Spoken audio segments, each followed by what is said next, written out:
आज Doubtnut app download करें। Doubtnut पर अपने सभी गणित, रसायन विज्ञान, भौतिक विज्ञान और जीव विज्ञान के डाउट्स का करो सफाया। बस प्रश्न की फोटो खींचो, एक ही प्रश्न को क्रॉप करो और तुरंत वीडियो सोल्यूशन पाओ।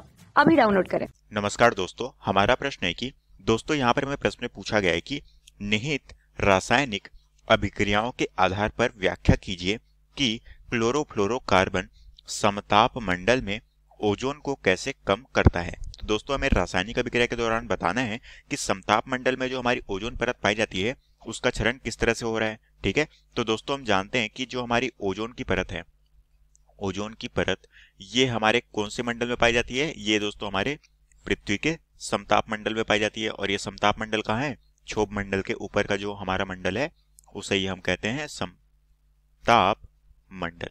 ठीक है, यहाँ पर दोस्तों हमारी ओजोन परत पाई जाती है और ये ओजोन परत, इसकी ऊंचाई लगभग कितनी होती है? 10 किलोमीटर से लेकर 16 किलोमीटर के बीच में ये ओजोन की परत पाई जाती है। ठीक है, जो कि समताप मंडल का भाग होता है।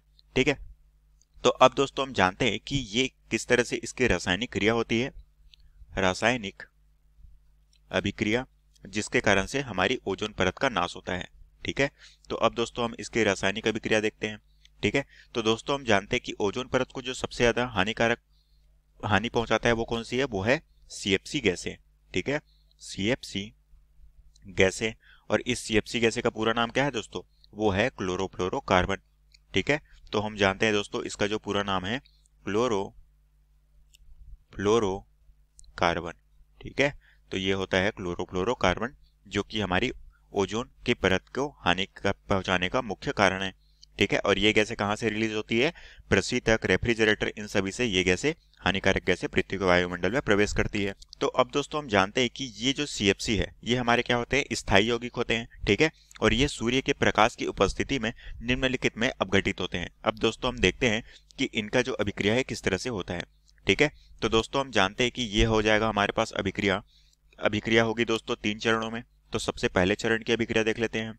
ठीक है, पहले चरण में दोस्तों ये जो हमारी CFC गैसें हैं ये हमारी सूर्य के प्रकाश में वातावरण में अभिक्रिया करती है। ठीक है, तो ये हो गया हमारे पास Cl2 जहां पर फ्लोरीन की संख्या 2 होती है, क्लोरीन की संख्या 2 होती है और कार्बन एक परमाणु के रूप में होता है, जो कि ये कौन सी अवस्था में होगी? गैसीय अवस्था में। ठीक है, अब दोस्तों ये जो अभिक्रिया होती है, ये जो गैसें हैं ये क्या करती है? सूर्य के प्रकाश में अभिक्रिया करती है। तो सूर्य के प्रकाश में अभिक्रिया होगी तो हम उसे UV इस तरह से सिंबल के तौर पे लिखेंगे और हमें प्राप्त क्या होता है?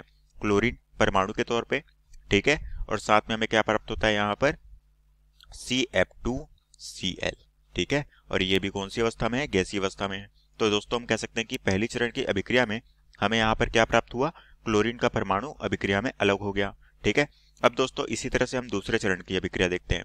ठीक है, तो दोस्तों हम जानते हैं कि दूसरी चरण की जो अभिक्रिया है उसमें ये जो हमारा क्लोरीन है ये क्या करेगा? ये हमारे ओजोन से अभिक्रिया कर लेता है और ओजोन का सूत्र क्या होता है दोस्तों? वो हम जानते हैं O3 के रूप में।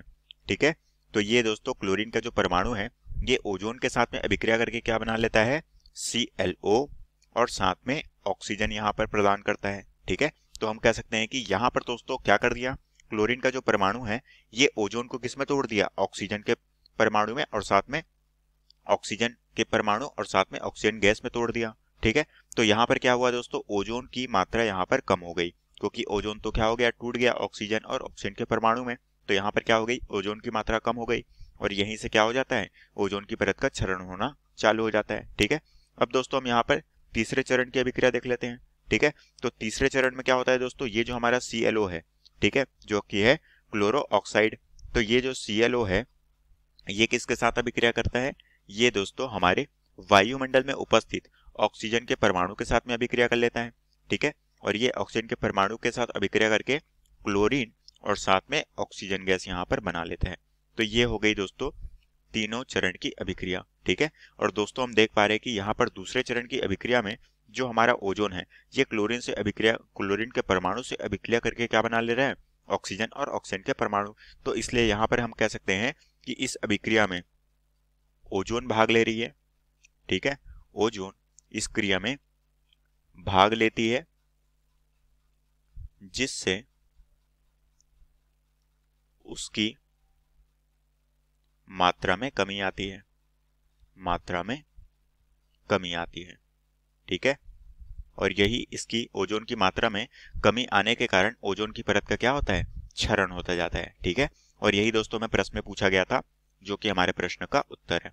तो आशा करता हूं दोस्तों आपको ये प्रश्न समझ आया होगा। धन्यवाद। कक्षा 6 से 12वीं से लेकर नीट, IIT, JEE वो एडवांस के लेवल तक 1 करोड़ से ज्यादा छात्रों का भरोसा। आज ही डाउनलोड करें डाउटनेट ऐप या व्हाट्सएप करें अपने सारे डाउट्स 8400 400 400 पर।